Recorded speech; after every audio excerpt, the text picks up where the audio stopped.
Yes, guys, how you doing? I've got my Peacock golf shirt on, especially today because we're going to be chatting about the TGL. Have you seen it? This is a fascinating evolution for the sport, and we're seeing it right before our eyes. Fast-paced, fan-friendly, technology immersive TGL is bringing in new fans and excitement to the game that perhaps traditional golf never could.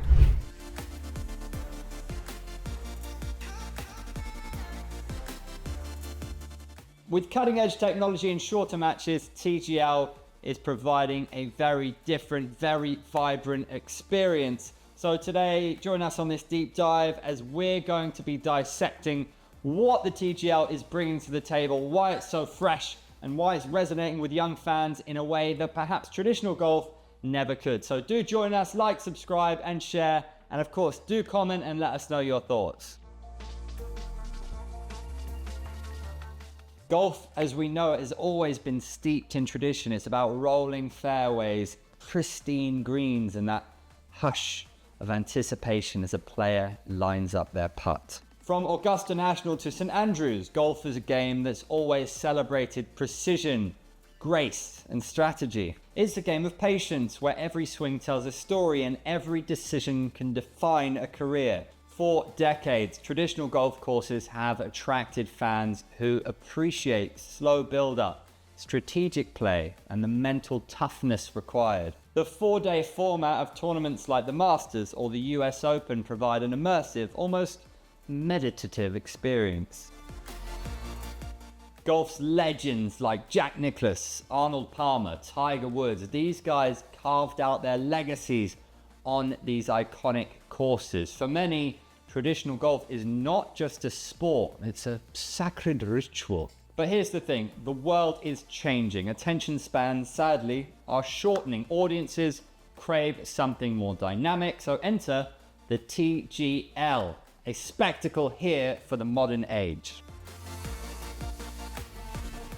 So what exactly is TGL? Well, imagine golf only turbocharged. This is the Tomorrow Golf League, and it was founded by none other than Rory McIlroy, Tiger Woods, and a gentleman named Mike McCarley. So TGL matches are held in a state-of-the-art arena, and of course you play with the virtual screen. This means that there's no weather delays, there's no waiting around for long walks between holes. The matches are team-based, with 6 teams and 4 PGA stars on each team. The star power involved in this has got me super intrigued. Yeah, you have Rory and Tiger involved, but there's some of the world's best players on each team. This is a big one. The format is compact. It lasts just 2 hours. So in the arena, the fans are really up close and personal with the action. And then you've got the commentary, the encouragement of cheering, the music as well. It is a very different spectacle to traditional golf, but one that's almost certainly going to appeal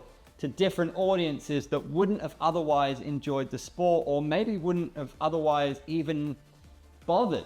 You know, this is a really landmark time, 2025, the implementation of the TGL. It's a time that we're going to look back on, I'm sure, and say that was a landmark moment for the sport. Now, we're going to get onto it a little bit later. There are definitely some traditionalists who won't like this. They won't like this one bit. TGL is here not to replace golf, but to provide something new, something fresh, an alternative that takes the sport in an entirely new generation, that appeals to a younger audience, and is here for the modern age. A crucial factor is the 2-hour duration. They've got the action packed into that shorter duration, which is inevitably going to be a lot more appealing to some audiences than watching 4 days of play and coverage. A lot of people don't have the time nor the patience to do that. However, when you have everything condensed into 2 hours, you're less likely to go off and make lunch, make a cup of tea, come back, watch it again. You kind of don't want to miss a thing. So the pacing. The pacing's a really important innovation, I think. This is what's going to keep fans glued from start to finish. There is clearly space in the spectrum for both golf in the traditional sense and the TGL. Think of the difference between a marathon and a sprint. Both are beautiful to watch, Neither is going anywhere, but one provides almost instant gratification. This is perfect for a generation who are used to TikTok highlights, who like things quick, dynamic, and they like things short and fast-paced. Another game changer is, of course, the use of technology. You've got this big 6-story virtual screen. It can replicate famous golf courses around the world. It makes things very clear and easy to watch as a fan. The tracking system is able to calculate everything from ball speed to spin rate. So for a sport that's traditionally been very slow to embrace change, the TGL is a bit of a breath of fresh air in the way that it's been so willing to embrace technology, but still respecting the strategy and skill required to really flourish in this beautiful sport. Now, let's talk about the fans. In traditional golf, the supporters are encouraged to remain quiet. Now, there's a real beauty to this. Imagine those epic moments, that calm before the storm.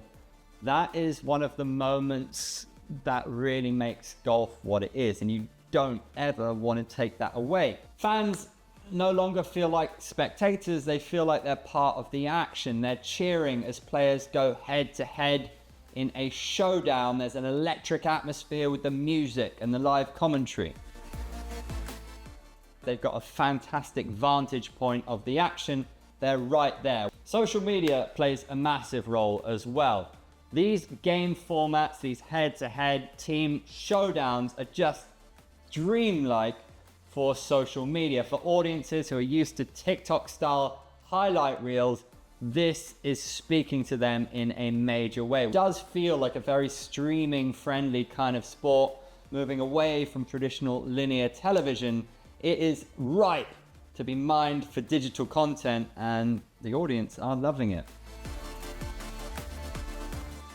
So, how do fans feel about this new direction? In many respects, we have a representation of the new evolution of the sport and the prestige and beauty of the sport's tradition. But traditionalists do express concern that this new format is going to take away from that beauty, from that prestige that golf has grown and organically nurtured for so many years now. Conversely, TGL flips the script, offering fast-paced action, team play, incorporating tech elements. The two are very different from each other. And let's be honest, younger audiences are very unlikely to sit through 4 days of play. They want quick entertainment.